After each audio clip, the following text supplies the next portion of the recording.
by Fatima Tariq. Today we're going to discuss our past paper solution और हम जो past paper solution discuss कर रहे थे उसमें आज जो हमने पेपर discuss करना है वो 2021 का है, which is the latest paper of CSS exams. As you know कि अभी जो next paper आएगा वो तो आपका 2022 का होगा, ठीक है. So we're going to discuss 2021 का paper today. So let's start this. इस पेपर के अंदर जो हम मेनली डिस्कस करने लगे हैं आज 2021 के पेपर में, पहली चीज़ तो ये कि आपके पेपर का एनालिसिस, जैसे हमने पहले 2020 के पेपर में भी बात की थी कि 2021 का पेपर. फिर फर्दर बात करें तो हमने बायोलॉजिकल थ्योरीज ऑफ क्रिमिनलिटी पे बात करनी है, तो वो हमने दी है. एक मैंने पहले ब्लॉक डायग्राम दे दिया, मेनली हमारी जो बायोलॉजिकल थ्योरीज हैं उनकी, Cesare Lombroso theory, Y chromosome theory, William Sheldon theory, ठीक है. और बारी बारी मैंने हर थ्योरी को एक्सप्लेन कर दिया, उसे मेन कॉन्सेप्ट्स बता दिए, ठीक है. एंड देन फिर मैंने वाई क्रोमोसोम थ्योरी पे बात कर ली और उसको एक्सप्लेन करने के बाद आई केम टूवर्ड्स विलियम शेल्डन की थ्योरी, ठीक है. और उसके बाद हम बात कर रहे हैं, हमारे पास क्रिटिकल एनालिसिस हमने दे दिया इन थ्योरीज का और फिर मैंने इसको कंक्लूड कर दिया विद अ कंक्लूडिंग पैराग्राफ. यहाँ पर एक बहुत इंपॉर्टेंट बात रह गई, वो ये कि अब आप देखें तो मैंने पहले तीनों थ्योरीज बायोलॉजिकल थ्योरीज पहले एक्सप्लेन की हैं, फिर उसका क्रिटिकल एनालिसिस दिया और फिर इसको कंक्लूड किया. एक तरीका ये जो मैंने फॉलो किया, एक तरीका और भी हो सकता है. वो क्या हो सकता है कि आपने एक थ्योरी बताई है, उसके सपोर्टिंग या अपोजिंग व्यूज़ लिखे, उसका क्रिटिकल एनालिसिस या जो क्रिटिसिज्म उस थ्योरी का वो दें, फिर नेक्स्ट थ्योरी पे मूव करें, उसका क्रिटिसिज्म दें, फिर आप थर्ड थ्योरी पे मूव करें, उसका क्रिटिसिज्म दें. तो ये चीज़ भी आप कर सकते हैं, ठीक है. ये इट्स वेरी हेल्पफुल. उसके बाद हम फर्दर बात करें तो हमारे पास क्वेश्चन नंबर 3 आ जाता है, which is how would you classify criminal behaviour, what should be the focus of typology. तो आपने क्रिमिनल, अब यहाँ पे जनरली आप क्वेश्चन देखते हैं तो आपको लगता है कि शायद ये 5-5 नंबर के 2 सवाल हैं, जबकि ऐसा नहीं है, ठीक है. यहाँ पर जो एक इम्पॉर्टेंट बात है वो ये है कि उसने आपसे जनरली क्रिमिनल बिहेवियर पूछा है और उसकी टाइपोलॉजीज पूछी हैं, ठीक है. तो आपने ये एक ही क्वेश्चन है जिसको उसने ऐसे लिख दिया है, तो ये चीज़ अंडरस्टैंड करना पहले ज़रूरी है. इंट्रोडक्शन में हमने पहले एक कोटेशन दे दी, उसके बाद हमने पैराग्राफ दे दिया हमारे पास, एंड देन हमने बात की what is a criminal typology, ठीक है.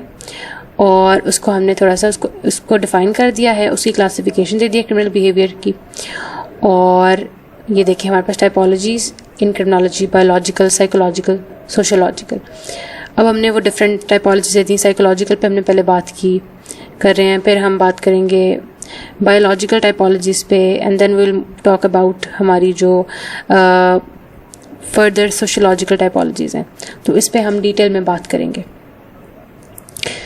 उस पर बात करने के बाद हमारे पास जो मेन टाइपोलॉजीज हैं उसमें डिफरेंट क्रिमिनोलॉजीज के पर्सपेक्टिव देने के बाद आप अपने क्वेश्चन को कंक्लूड कर देंगे. कंक्लूजन में हमने कोटेशन दे दी और कंक्लूडिंग पैराग्राफ देकर हमने इसको कंप्लीट आंसर कर दिया. सेक्शन 2 में अगर आप आएँ तो वो आपसे क्वेश्चन नंबर 4 में पूछ रहा है, describe various procedures and problems for the criminal courts in Pakistan. तो मेनली आपके पास जो क्वेश्चन यहाँ पर आया है that is about criminal courts, ठीक है. ये हमने मार्क नहीं किया था हमारे इंपॉर्टेंट टॉपिक्स में, but it is also important now कि ये उसने एग्जामिनर ने पेपर में पूछा है. अब यहाँ पर पहले मैंने उसमें एक कोटेशन दे दी, इंट्रोडक्शन का पैराग्राफ दे दिया. उसके बाद हमने कोर्ट सिस्टम ऑफ पाकिस्तान की बात की, उसमें हमने हिस्ट्री, कोर्ट का जो स्ट्रक्चर है उस पर बात कर ली हमने, ठीक है. और ये बात करने के बाद हमने क्रिमिनल कोर्ट्स इन पाकिस्तान पे बात की, ठीक है.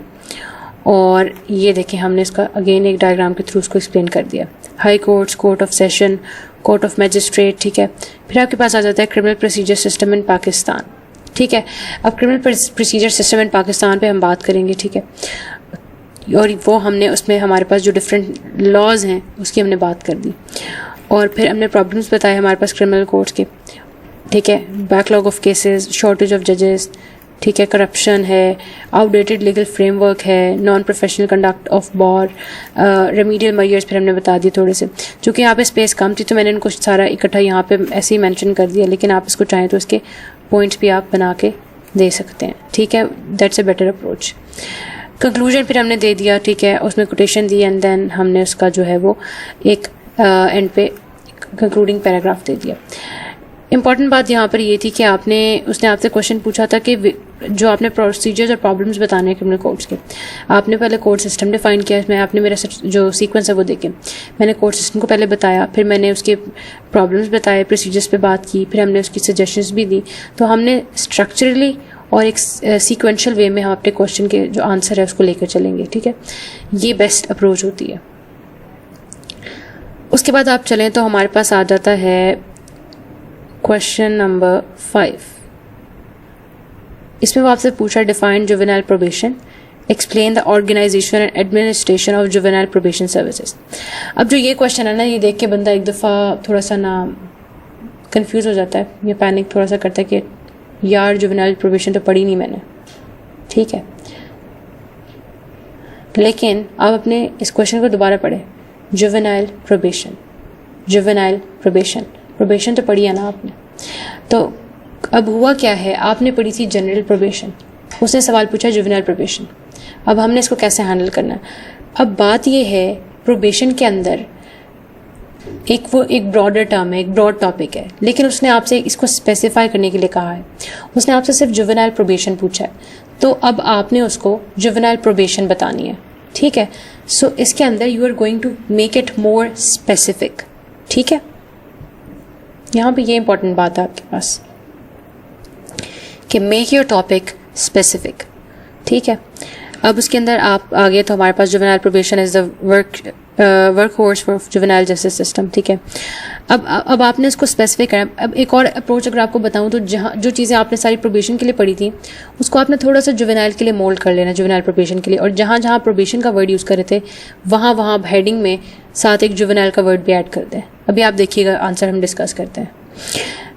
अच्छा, हमने कोटेशन दे दी, इंट्रोडक्शन में हमने पैराग्राफ दे दिया। उसके बाद हम आगे व्हाट इज़ जुवेनाइल प्रोबेशन, हमने उसको डिफाइन कर दिया है। फिर हमने हिस्ट्री ऑफ जुवेनाइल प्रोबेशन, अब ये हिस्ट्री ऑफ प्रोबेशन है, लेकिन मैंने उसके अंदर एक जुवेनाइल का वर्ड ऐड कर दिया, ठीक है। उसके बाद हम आगे organisation and administration of juvenile probation services, ठीक है जी, हमने वो बात कर दी यहाँ पर। उसके बाद हमने फर्दर इसको एक्सप्लेन किया, एंड देन हम who can award juvenile probation. अब ये चीज़ें हमने प्रोबेशन के अंदर पढ़ी हुई हैं, लेकिन हम जुवेनाइल का वर्ड हम ऐड कर रहे हैं again. Conditions of juvenile probation आ गई आपके पास, एंड देन हमारे पास duties of a juvenile probation officer, and then हमने इसको कंक्लूड कर दिया कोटेशन और कंक्लूडिंग पैराग्राफ के साथ। यहाँ पर हमारे पास क्वेश्चन नंबर 5 कंप्लीट हो जाता है। अब जो नेक्स्ट आपके पास क्वेश्चन आता है, दैट इज क्वेश्चन नंबर 6, जिसमें वो आपसे पूछ रहा है what are the principles and techniques of interrogation, how far these techniques have potential to clear an accused. पहले आपने प्रिंसिपल्स बताने हैं, टेक्निक्स बतानी है, और उसका सक्सेस रेट या फिर उसका वो कितनी सक्सेसफुल है, इफेक्टिव है, उस पर आपने बात करनी है। 3 पार्ट आपके क्वेश्चन के। इंट्रोडक्शन में आपने पहले हमने कोटेशन दे दी, इंट्रोडक्टरी पैराग्राफ दे दिया, प्रिंसिपल्स ऑफ इंटेरोगेशन पे बात की, ठीक है, वो हमने प्रिंसिपल्स दे दिए इसके यहाँ पर। अब वो देने के बाद हम बात करेंगे टेक्निक्स ऑफ इंटेरोगेशन के ऊपर।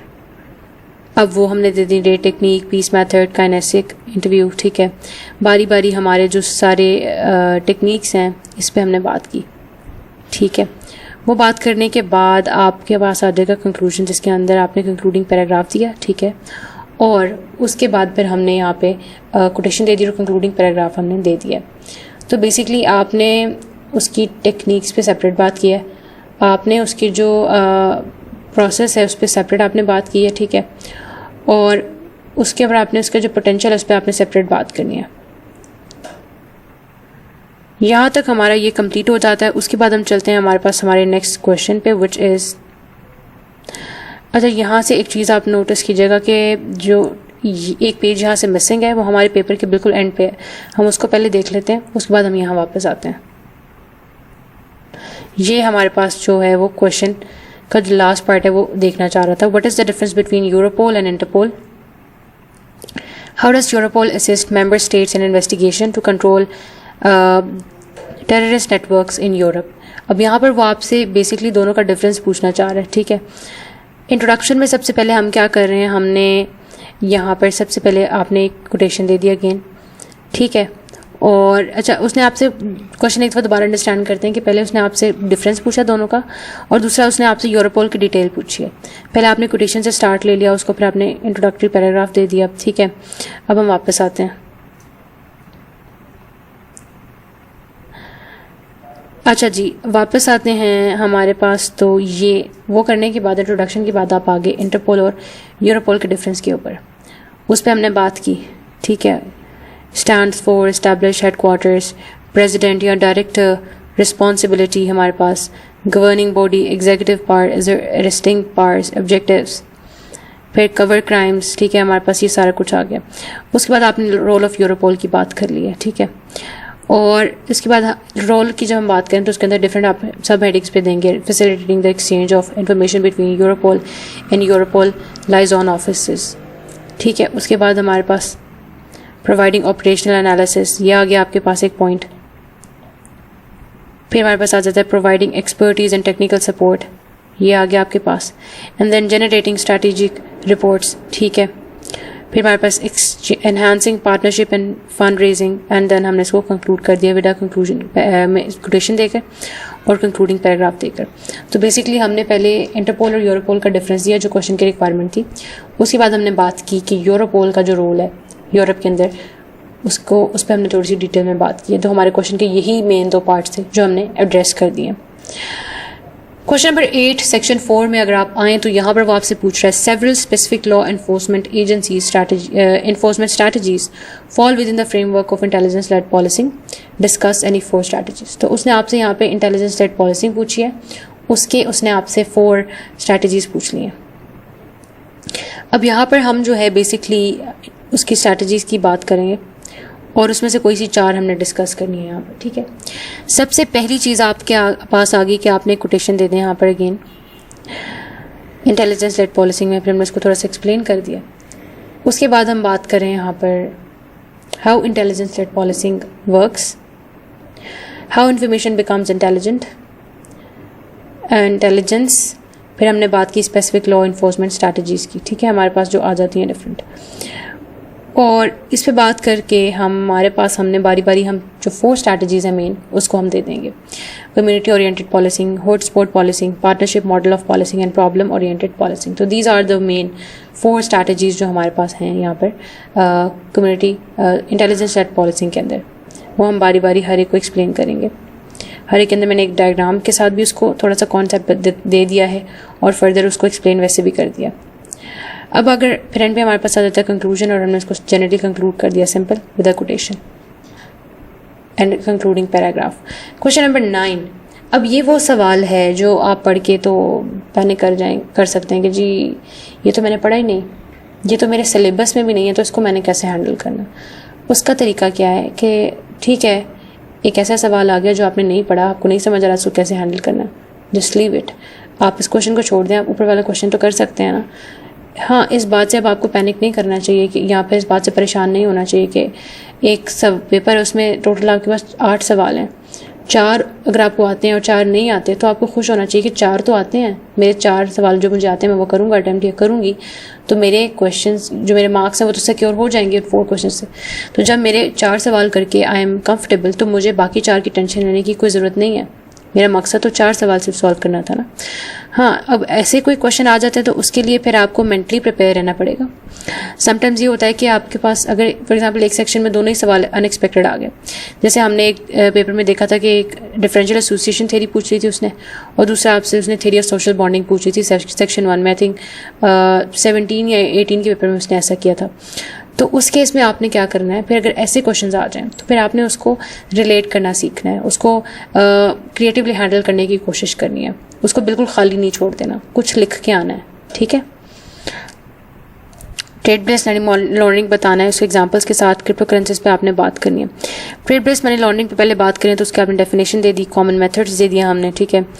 और दोनों क्वेश्चंस के ना आपके यहाँ पे 5-5 मार्क्स हैं, मेक श्योर कि आप उसकी 10 मार्क्स हैं, उस वेटेज के हिसाब से आप इसको लेकर चलें। फिर हमारे पास आगे हमने इसकी एग्जांपल्स दे दी TBML की, ठीक है, और इंटरनेशनल हमने कुछ केस स्टडीज़ यहाँ पे ऐड कर दी हैं, ठीक है। उसके बाद हमारे पास हम आ गए, ये पहला क्वेश्चन कंप्लीट हो गया, TBML को डिफाइन किया, फर्दर उसकी एग्जांपल्स दे दी, हमने उसको एक्सप्लेन कर दिया। अब हम क्रिप्टो करेंसीज पे आ जाएंगे, उसको पहले इंट्रोड्यूस किया आपने, ठीक है, एक कोटेशन के साथ इंट्रोडक्शन पैराग्राफ दिया। ज़रूरी नहीं है कि आप इंट्रोडक्शन शॉर्ट जो आपके पार्ट्स बन के आते हैं क्वेश्चन उसके अंदर दें, अगर स्पेस है तो दे दें, वरना आप उसको जनरली एक्सप्लेन करें, डेफिनेशन से लेकर चलें।